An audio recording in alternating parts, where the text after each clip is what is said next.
जाको राखे साइयां मार सके ना कोय। एक बार राजा अकबर के दरबार में एक अजीब घटना हुई। अकबर के पास उसका एक पड़ोसी मुल्क का राजा मदद मांगने के लिए आया, जो कभी अकबर का शत्रु हुआ करता था।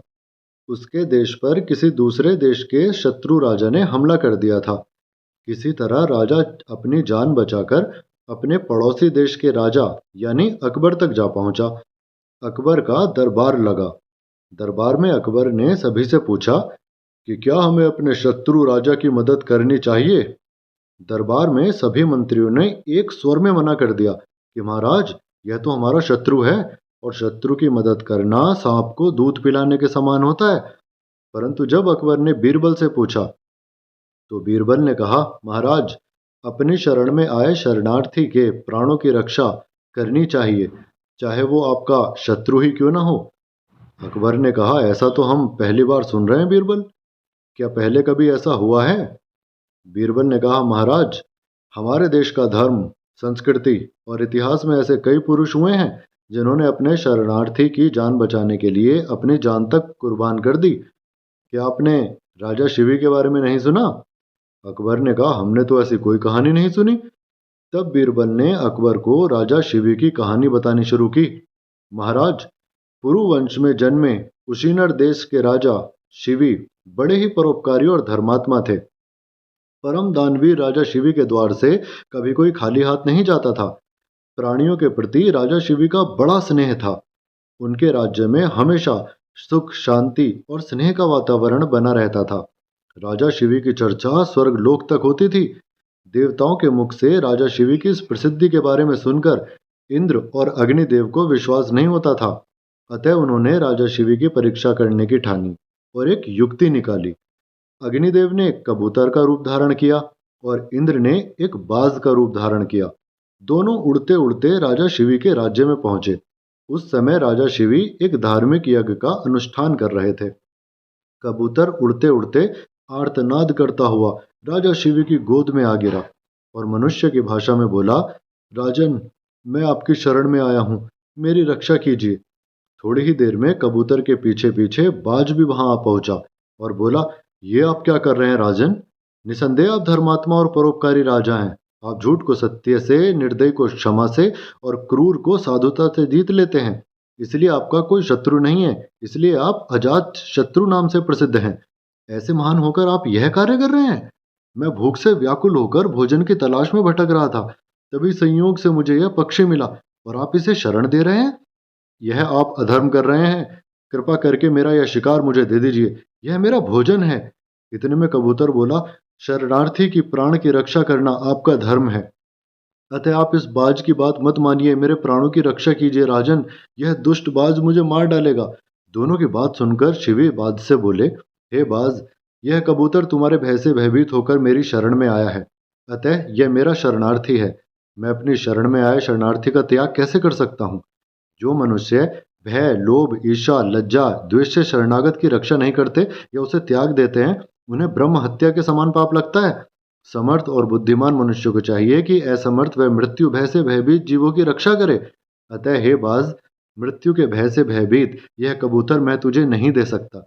इसके बदले तुम जो चाहो खाने के लिए मांग सकते हो। मैं तुझे वह अभीष्ट वस्तु देने के लिए तैयार हूँ। तब बाज बोला, हे राजन, मैं भूख से पीड़ित हूँ। आप तो जानते ही हो, भोजन से ही जीव उत्पन्न होता है और बढ़ता है। यदि मैं भूख से मरता हूँ तो मेरे बच्चे भी मर जाएंगे। आपके कबूतर को बचाने के चक्कर में कई जीवों के प्राण जाने की संभावना है। हे राजन, आप ऐसे कैसे धर्म का अनुसरण कर रहे हैं जो अधर्म को जन्म देने वाला है। आप अपने विवेक के तराजू से तोलिए और जो धर्म आपको अभीष्ट हो वह मुझे बताइए। राजा शिवी बोले, हे बाज, भय से व्याकुल हुए शरणार्थी की रक्षा करने से बड़ा कोई धर्म नहीं है। जो मनुष्य दया और करुणा से द्रवित होकर जीवों को अभय दान देता है, वह देह छूटने पर सभी प्रकार के भय से मुक्त हो जाता है। धन, वस्त्र, गाय और बड़े बड़े यज्ञों का फल यथा समय नष्ट हो जाता है, किंतु भयाकुल प्राणी को दिया अभय दान कभी नष्ट नहीं होता। अतः मैं अपने संपूर्ण राज्य और इस देह का त्याग कर सकता हूँ, परंतु इस भयाकुल पक्षी को नहीं छोड़ सकता। हे बाज, तुझे आहार ही अभीष्ट है, सो जो चाहे वो आहार मांग ले।